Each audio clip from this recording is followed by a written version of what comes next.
Thank you very much. Wow. Donald Trump's second term is off to a controversial start, with his supporters celebrating his executive orders to free Ross Ulbrich, end funding for schools requiring COVID-19 injections, calling for releasing the JFK, MLK, and RFK files, and ending support for USAID. Okay, that solves that problem. However, while the MAGA movement cheers Trump for moving at a rapid pace, many of his supporters appear to be turning a blind eye to the influence of Peter Thiel and the other technocrats. Who is Peter Thiel, and what is a technocrat? Let's dive in. In the early 20th century, a movement began to develop around a political theory known as technocracy, a system wherein management of governments is handled by technical experts, often involving technology-focused solutions. Early proponents of technocracy claimed that the concept would lead to better management of resources and the protection of the planet. However, this system of governance by technological experts and their technology would also involve a loss of privacy, as well as centralization of power and the management of all human behavior.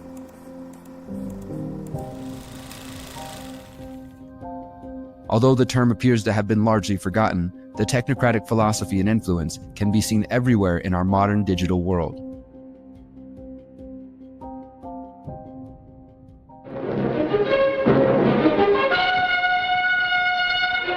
Already beginning to arrive at the huge civic auditorium, where a large receptive audience turned out to hear Howard Scott as he warned of an impending crisis in America's domestic and foreign affairs.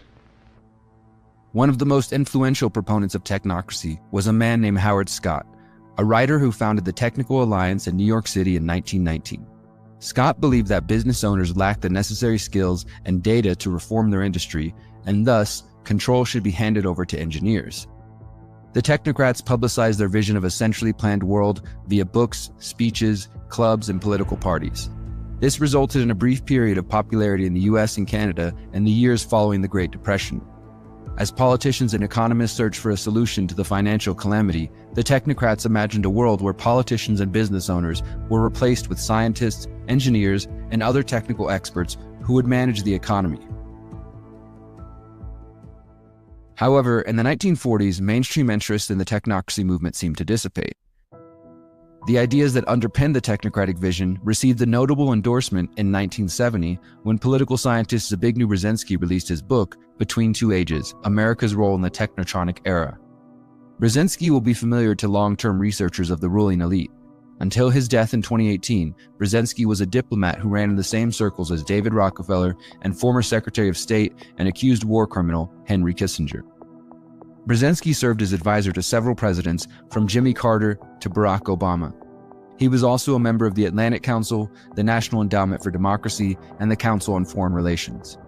Although Brzezinski's book Between Two Ages substituted the term technotronic for technocratic, the depiction of the future is the same: a world in which the scientific and technological elite centrally plan the lives of all humanity.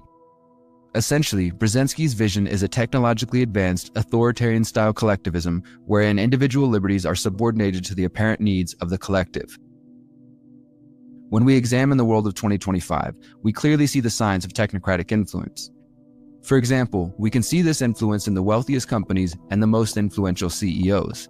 These individuals are running companies that have amassed large amounts of financial wealth as well as unfathomable amounts of digital data on all of their customers. From Jeff Bezos at Amazon, Bill Gates of Microsoft, Mark Zuckerberg at Facebook, Elon Musk of Tesla and SpaceX, we can see the technocratic ideology. These men and their colleagues in various technological industries wield immense power through their companies, wealth, and cultural influence.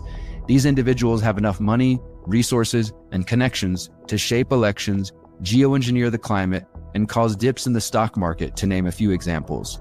They are the technocratic class of 2025.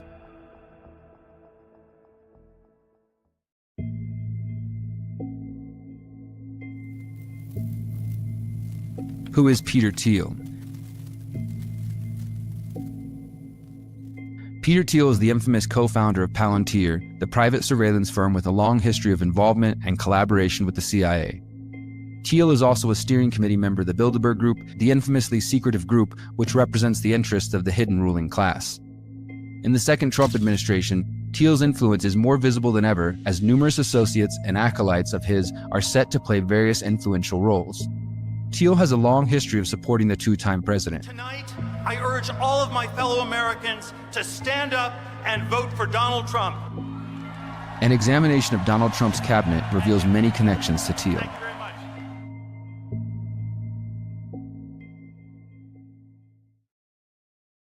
Vice President J.D. Vance. Despite not giving directly to the 2024 campaign, Thiel has gained well-deserved scrutiny for his role in financing the rise of Vice President J.D. Vance. Vance, the 40-year-old former senator from Ohio, was in attendance at former COO of PayPal David Sachs' June 24 fundraiser for Trump. According to two people with knowledge of the exchange, during this June event, Trump informally polled the room regarding who he should choose for vice presidential running mate. David Sachs and others in attendance all told Trump he should choose Vance. Elon Musk also reportedly encouraged Trump to pick Vance. And a few weeks later, at the 2024 Republican National Convention, that's exactly what Donald Trump did. Thiel and Vance have an extensive relationship. Vance claims that after hearing Peter Thiel deliver a speech at Yale Law School in 2011, he was inspired to pursue a career in big tech firms. He started as a junior investor with the Thiel-backed Mithril Capital in 2016. Vance briefly worked at biotech firm Circuit Therapeutics, a move which then CEO Frederick Moll told the New York Times was, quote, a favor to Peter. In 2019, Vance would found his own venture firm, Narya Capital, with financial backing from the former CEO of Google, Eric Schmidt, the billionaire investor Marc Andreessen, and of course, Peter Thiel. When Vance announced his run for Ohio Senator, Peter Thiel was there and gave $15 million to the campaign. With this money, Vance was able to secure a victory, and within 2 years, he was on the way to the White House with the full support of Peter Thiel and the Technocrats. Elon Musk. While Musk is a powerful and influential technocrat in his own right, he and Thiel have their own history of collaboration. Musk and Thiel have been friends for more than 2 decades, and both men received massive financial wealth from their co-founding of PayPal. Thiel has also been a prominent investor in Musk's various ventures, including Neuralink. Musk and Peter Thiel also co-founded America PAC as their vehicle to support Trump's return to the White House. As promised, Trump nominated Musk to lead the Department of Government Efficiency. And while the idea of reducing government waste and increasing efficiency is an appealing proposition, it should also be noted that Musk's talk of efficiency is reminiscent of the little-known efficiency movement, which predated the more well-known technocracy movement. The efficiency movement sought to identify and eliminate waste in all areas of economy and society and to develop and implement best practices. Supporters of this movement included Andrew Carnegie and John D. Rockefeller. Is the goal of Trump and Musk to make government more efficient to serve the people? We're gonna make the future good. We're gonna make it good. Or is the goal to finally fulfill the dream of the original technocrats and eliminate the political and business classes in favor of machines, artificial intelligence, central planning, and managing society? David Sachs. Sachs is most well known for his involvement in the early days of PayPal, serving as the COO with Thiel as the CEO. He is considered a member of the so-called PayPal Mafia, a name given to the founders of PayPal, who later founded numerous tech companies, including Tesla, LinkedIn, Palantir, SpaceX, YouTube, and Yelp. In June 2024, it was Sachs who hosted a fundraiser for Trump at his home in San Francisco. It was this dinner where the billionaires told Trump he should choose Vance as his running mate. Shortly after his victory in the 2024 election, Trump rewarded Sachs for his loyalty by appointing him as the AI and crypto czar. In this position, Sachs is expected to greatly influence the US government's policies on cryptocurrency and the advancement of AI. Howard Lutnick. Howard Lutnick is the CEO of Cantor Fitzgerald investment firm and has become a vocal proponent for Bitcoin in the last couple years. Trump recently nominated him to be U.S. Commerce Secretary. Lutnick is also an investor in Strive Asset Management, which was founded by Vivek Ramaswamy. Peter Thiel, the Founders Fund, and J.D. Vance's Narya Capital also contributed to Strive's $30 million funding round. Lutnick is also part owner of video platform Rumble, founded by Chris Pavlovski. In December 2021, Pavlovski announced his intention to take Rumble public by combining forces with CF Acquisition Corp., a division of Lutnick's Cantor Fitzgerald. Lutnick was also formerly a neighbor to Jeffrey Epstein in New York City and raised millions of dollars for Hillary Clinton's 2016 presidential campaign. Lutnick has spoken at the World Economic Forum's various meetings as far back as 2016 and as recently as January 2023. Jim O'Neill. Donald Trump has appointed Jim O'Neill as Deputy Secretary of the Department of Health and Human Services. O'Neill has extensive connections and collaborations with Peter Thiel. O'Neill worked at two of Peter Thiel's funds, Clarium Capital and Mithril Capital Management, from 2012 to 2019. In 2010, he co-founded Peter Thiel's Thiel Fellowship. He also worked as the CEO of the Thiel Foundation from 2009 to 2012. From 2019 to July 2021, O'Neill was the CEO of SENS Research Foundation, an organization focused on rejuvenation.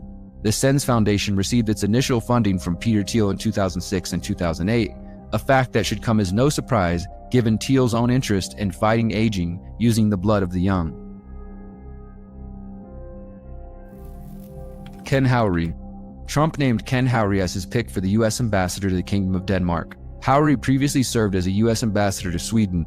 The connections between Howry, Peter Thiel, and the World Economic Forum run deep. Apparently, Trump sees these connections as a net positive. Howry was another PayPal co-founder with Thiel. The pair also co-founded the venture capital fund, Founders Fund. In March 2012, the World Economic Forum named Howry as a member of the Young Global Leader program. He is also a member of the selection committee for the World Economic Forum's Technology Pioneers program. Howry may have been selected for the role of ambassador to Denmark to help Trump fulfill his goal of annexing Greenland. Denmark has administrative control over Greenland as part of its kingdom.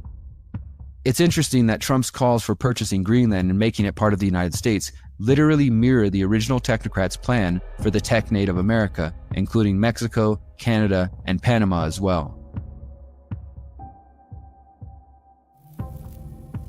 Jacob Hellberg. Jacob Hellberg was appointed to be Undersecretary of State for Economic Growth, Energy, and the Environment. Hellberg donated $2 million to Donald Trump's 2024 presidential campaign. He is an ardent supporter of Israel and a former supporter of Democrats who has said that his shift to Trump was a result of Democrats becoming, quote, anti-Israel.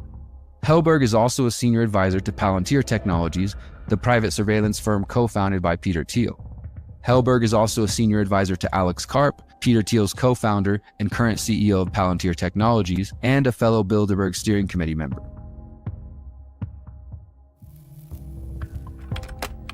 Donald Trump has named Michael Kratsios to serve as a science advisor and director of the White House's Office of Science and Technology Policy. Kratsios was the first Trump administration's policy specialist on artificial intelligence, drones, quantum computing, and cybersecurity. Kratsios worked for two of Peter Thiel's funds, Thiel Capital and Clarium Capital. It is abundantly clear that the second Trump administration is stacked with allies of Peter Thiel, the Technocrat and steering committee member of the Bilderberg Group. One final point worth noting relates to Palantir's blind support for Israel and the Zionist cause. In November 2023, Palantir issued a letter to shareholders that stressed the company's support for Israel's quest to ethnically cleanse Palestinians. Quote, "We are one of the few companies in the world to stand up and announce our support for Israel, which remains steadfast. Palantir stands with Israel." Thiel has also made it clear he will not interfere in Israel's crimes and has no qualms supplying technology which leads to civilian deaths. First, in January 2024, Palantir announced that it had signed a strategic partnership with the Israeli Defense Ministry to supply technology for the genocide. In May 2024, protesters accused Thiel of complicity in genocide, blocking his vehicles for over an hour while he was speaking at the Cambridge Union. Over 200 students gathered outside the Cambridge Union, attempting to drown out Thiel's talk.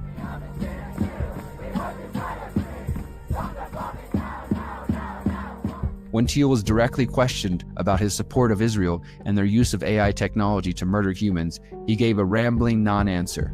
So what do you think about the use of artificial intelligence, or lavender, by the IDF in identifying Hamas targets?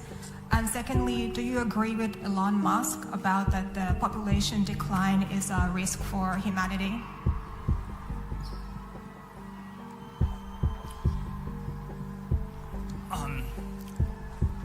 Look, I'm not,